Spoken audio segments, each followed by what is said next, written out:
I always ask guests when they're on the show for the first time, is there anything that you remember doing when you very first started out that you are embarrassed that you did, like something that you just can't believe that you did? Because I know a feeling that I had when I first started. A bit, a character, anything. Something that stands out to you is you can't believe that you did that back then. Like well, I've got to. Well, first off, I can't believe that I gave a shit so much when I first started.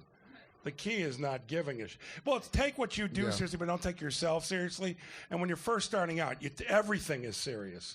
And then, you know, as soon as I didn't give a shit about being successful or a star, I should say successful. I wanted to always be a good comic. But as soon as I didn't give a shit anymore about being, you know, famous or, you know, on TV or movies, whatever, that's when it started to happen. When I really didn't give a shit. Well, you just knew. I just knew. It's the same thing with girls, right? Yeah, I just knew it, but not with girls. I suck. No. What I'm saying is, suck, man. You can't fake not giving a shit for them to dig you. No, they hate you. Yeah, but Women you care. hate us. Women when you care. hate us, so you got to make a lot of money, and then they care. And then you don't have to care. The more money you make, the less you can care. You can just sit at the table, VIP. Yes, come in. What? See, that's what you can do when you got money. I was just trying to eat and have a place to stay. When I started I just jumped in at clubs. I wouldn't even book there. I would just show up and tell them that my manager had booked me there. And a couple of us, he didn't book you, and I would act like, oh, man, it's my third time. And I was just trying to get on stage to be funny enough. They were like, keep him here. I didn't want any money. I just want a place to stay. Remember the comedy condo back in the day? Comedy, because see, comics can't live that way. We used to drive everywhere, ride with somebody got a car, and stay somewhere. Now you got to have, who's your YouTube following? How many used to bring them? Who thought Bringham's would hit comedy? I never. That bring an audience. Bring them. I thought this was a comedy store. I got to bring somebody? Yeah. Not only that, but what's the last thing you want when you're first starting? Anyone you know watching you. No. No one you know watching you. And now that's how a lot of people start. The next time they do Bringham's, pay 20 homeless people to come to your show.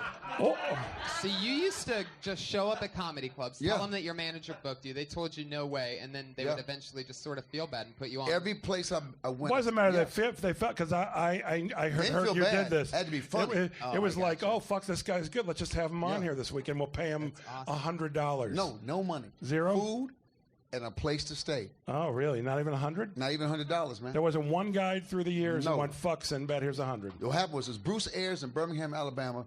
I went to the comedy spot in Atlanta, and Chris DePetta said, what do you think you're doing? And it was the first time my charm didn't work. But there was a Fred Decken, was a comedian, had a TRX car. He said they needed an opening act. He drove me to Birmingham. I got my suitcase in my face. We drive to Birmingham, and I get on stage. It was Mac and Jamie were headlining, and they said, we ain't going to follow him. We're not following him. And I became a headliner in 4 months. I was headlining comedy clubs. That's funny. I made no money.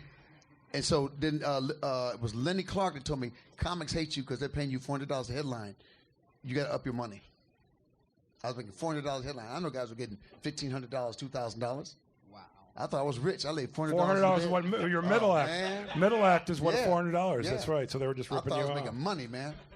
But your rep was spreading through the land. Yes.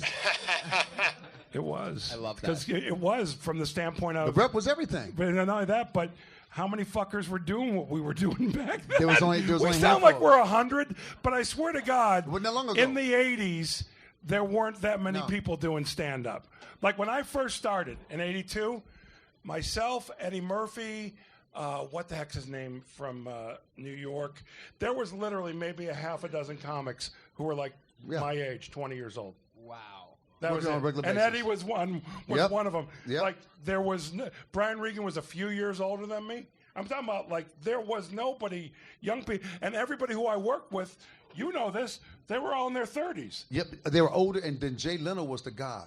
Yeah. Jay Lenno got the door. Yeah. And we would go watch Jay Leno. We would all go watch Jay Leno because he could make $8,000 a week. That's what I heard. Everybody says that he was absolutely the best stand-up comedian. He was. I've even heard Letterman say that Jay Leno. He had mastered something. It was. There was not even a competition. Yeah. You know. Yeah.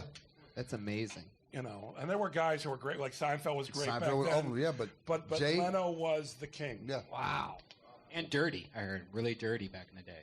Not real dirty. Not real dirty. Not real dirty. That's what I heard. I did love his grandma's pussy routine. Yes. That was in general. That was dirty. That was real dirty. Just those two words together. Yeah. Your next comedian goes by the name of